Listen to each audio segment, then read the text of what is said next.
আসসালামু আলাইকুম রহমাতুল্লাহ। আপনি কি জানেন এমন ৬টি মুহূর্ত আছে যখন আপনি যদি হৃদয় ভরে বলেন আস্তাগফিরুল্লাহ, তখন শুধু আপনার গুনাহ মাফ হয় না, আমরা অনেক সময় দোয়া করি, কাঁদি, নামাজে হাত তুলি, তবুও মনে হয় আল্লাহ শুনছেন না কেন। কিন্তু আসলে সমস্যা আমাদের দোয়ায় নয়, সমস্যা হলো সময়ের মধ্যে।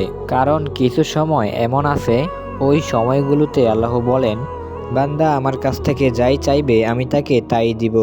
আজকের ভিডিওতে আমরা জানব আস্তাগফিরুল্লাহ কখন এবং কতবার পড়লে দোয়া কবুল হয়, এবং জানব সেই ৬টি বিশেষ সময়, যেই সময়গুলোতে আকাশের দরজা খুলে যায়। চলুন তাহলে জেনে নেই সেই অলৌকিক ৬টি মুহূর্ত যখন আস্তাগফিরুল্লাহ আপনার দোয়া কবুলের চাবি হয়ে দাঁড়ায়। প্রথম বিশেষ সময়, তাহাজ্জুদের শেষ প্রহর। প্রিয় দর্শক, আল্লাহ তাআলা যখন পৃথিবীর সবথেকে নিকট আসমানে নেমে আসেন, তখন রাতের শেষ অংশ। সেই মুহূর্ত যখন চারপাশ নিস্তব্ধ থাকে, সবাই ঘুমিয়ে আছে আর আপনি একা জেগে আছেন মনের কষ্ট নিয়ে। রাসূল সাল্লাল্লাহু আলাইহি ওয়াসাল্লাম বলেছেন, প্রতি রাতে যখন রাতের শেষ তৃতীয় অংশ অবশিষ্ট থাকে, তখন আল্লাহ পাক প্রথম আসমানে নেমে আসে এবং বলে, কে আছে যে আমাকে ডাকবে, আমি তার ডাকে সাড়া দিব। কে আছে আমার কাছে কিছু চাইবে, আমি তার চাওয়া পূরণ করব। কে আছে যে আমার কাছে ক্ষমা চাইবে, আমি তাকে ক্ষমা করব। এই সময় কেউ যদি আল্লাহর কাছে হাত তুলে বলে, আস্তাগফিরুল্লাহ, হে আল্লাহ আমাকে মাফ করে দিন, আমার দোয়াটা কবুল করে নিন, তাহলে সেই আস্তাগফিরুল্লাহ আকাশ ভেদ করে আল্লাহর আরশে পৌঁছে যায়। এই সময় একবার আন্তরিকভাবে আস্তাগফিরুল্লাহ বলা দিনে ১০০০ বার বলার চেয়ে অনেক বেশি মূল্যবান, কারণ এই সময় রহমতের দরজা খোলা থাকে। দ্বিতীয় বিশেষ সময়, আজানের পর ও নামাজের আগের মুহূর্তে। প্রিয় ভাই ও বোন, আপনি কি জানেন আজানের ধ্বনি যখন আকাশে ভেসে যায়, তখন ফেরেশতারা আজানের ধ্বনি মনোযোগ দিয়ে শোনেন, আর আল্লাহ তাআলা তখন তার বান্দাদের দিকে স্নেহ দিয়ে তাকান। রাসূলুল্লাহ সাল্লাল্লাহু আলাইহি ওয়াসাল্লাম বলেছেন, আজান ও ইকামতের মাঝের সময়ে দোয়া কবুল হয়। এই মুহূর্তে আপনি যদি চুপচাপ বসে বলেন, আস্তাগফিরুল্লাহ, হে আল্লাহ আমার সব গুনাহ মাফ করে দিন, আমার দোয়াটা কবুল করে নিন, তাহলে আল্লাহ বলেন, হে আমার বান্দা, আমি তো আছি তোমার কাছে, তুমি যাই চাও আমি তোমাকে তা দিব। আজানের ধ্বনি হলো আল্লাহর ডাক, আর আস্তাগফিরুল্লাহ হলো আপনার উত্তর। যখন এই দুইটি একসাথে মিলে যায়, তখন আল্লাহর দরবারে দোয়া আর ফিরিয়ে দেওয়া হয় না। আপনি যদি এই সময়ে অন্তর থেকে বলেন আস্তাগফিরুল্লাহ, তবে তা শুধু গুনাহ মাফ নয়, বরং আপনার ভাগ্যের দুয়ার খুলে দিতে পারে। তৃতীয় বিশেষ সময়, জুমার দিনে আসর ও মাগরিবের মাঝের শেষ মুহূর্তে। প্রিয় দর্শক, জুমার দিন আল্লাহর কাছে সবচেয়ে বরকতময় দিন। রাসূলুল্লাহ সাল্লাল্লাহু আলাইহি ওয়াসাল্লাম বলেছেন, জুমার দিনে এমন এক সময় আছে যেই সময়ে যদি কোনো মুসলমান দাঁড়িয়ে নামাজ পড়ে এবং আল্লাহর কাছে যদি কিছু চায়, আল্লাহ তাকে তা অবশ্যই দান করেন। প্রিয় দর্শক, জুমার দিন আসরের পর কিভাবে দোয়া করবেন এবং কিভাবে দোয়া করলে আপনার দোয়া অবশ্যই কবুল হবে, এই বিষয়ে আমি একটি ভিডিও তৈরি করেছি। আমি ওই ভিডিওর লিংক ডেসক্রিপশন বক্সে এবং কমেন্ট বক্সে দিয়ে দিব। এই ভিডিওটি শেষ করে আপনারা ভিডিওটি দেখে নিতে পারেন। উলামায়ে কেরামরা বলেন, এই বিশেষ মুহূর্তটি হলো আসর ও মাগরিবের শেষ অংশ।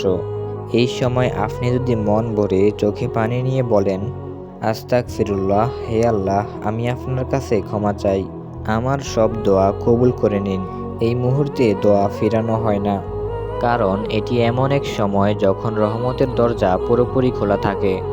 চতুর্থ বিশেষ সময় হলো বৃষ্টিপাতের সময়। প্রিয় দর্শক, আপনি কি জানেন যখন আকাশ থেকে বৃষ্টি নামে তখন তা শুধু পানিই নয়, বরং আল্লাহর রহমত নিয়ে আসেন। রাসূলুল্লাহ সাল্লাল্লাহু আলাইহি ওয়াসাল্লাম বলেছেন, তিনটি দোয়া কখনো ফেরানো হয় না, রোজাদারের ইফতারের সময়, ন্যায়বান শাসকের দোয়া এবং বৃষ্টির সময়ে করা দোয়া। যখন বৃষ্টি নামে তখন পৃথিবী যেমন ধুয়ে যায়, তেমনি আস্তাগফিরুল্লাহ পড়লে আপনার আত্মাও ধুয়ে যায়। চেষ্টা করবেন যখন বৃষ্টির ফোঁটা পড়ে তখন একবার অন্তর থেকে বলুন, আস্তাগফিরুল্লাহ, হে আল্লাহ আমার জীবনের সব অন্ধকার ধুয়ে দিন, আমার দোয়াটা কবুল করে নিন। সেই মুহূর্তে ফেরেশতারা দোয়া নিয়ে আকাশে উড়ে যায় আর আল্লাহ বলেন, হে আমার বান্দা, আমি শুনেছি তোমার কথা, পঞ্চম বিশেষ সময় সিজদারত অবস্থায়। প্রিয় দর্শক, যখন আপনি নামাজে আল্লাহর সামনে মাথা রাখেন তখন আপনি আসলে পৃথিবীর সবচেয়ে সম্মানিত অবস্থায় থাকেন। রাসূলুল্লাহ সাল্লাল্লাহু আলাইহি ওয়াসাল্লাম বলেছেন, বান্দা তার প্রভুর সবচেয়ে নিকটে থাকে যখন সে সিজদায় থাকে। সুতরাং সিজদারত অবস্থায় বেশি বেশি দোয়া করুন। এই সময়ে আপনি যদি চোখ বন্ধ করে বলেন আস্তাগফিরুল্লাহ, হে আল্লাহ আমার সব গুনাহ মাফ করে দিন, আমার হৃদয়ের দোয়াগুলো কবুল করে নিন, তাহলে আল্লাহর রহমত আপনার ওপর নেমে আসবে। ষষ্ঠ বিশেষ সময় ইস্তেগফার ও দোয়া ফজরের পর সূর্য ওঠার আগ পর্যন্ত। রাতের আঁধার কেটে যখন ফজরের আলো ফুটে ওঠে তখন সেটা শুধু নতুন দিনের শুরু নয়, বরং রহমতের নতুন দরজা খোলার সময়।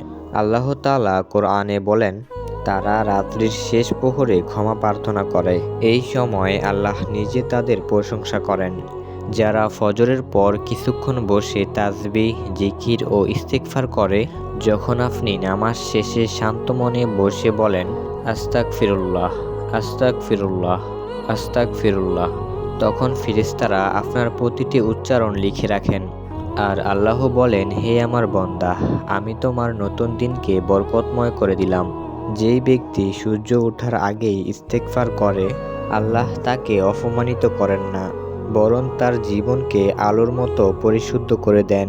প্রিয় দর্শক, আমরা অনেকেই মনে করি আল্লাহ আমাদের দোয়া শুনছেন না, কিন্তু সত্যি কথা হলো আল্লাহ কখনো চুপ থাকে না। তিনি শুধু সঠিক সময়ের অপেক্ষা করেন, যাতে আপনার দোয়াটা আরও সুন্দরভাবে কবুল হয়। আপনি যদি এই 6টি বিশেষ মুহূর্তে মন থেকে আস্তাগফিরুল্লাহ বলেন, তাহলে বিশ্বাস রাখুন আপনার কোনো দোয়াই বৃথা যাবে না।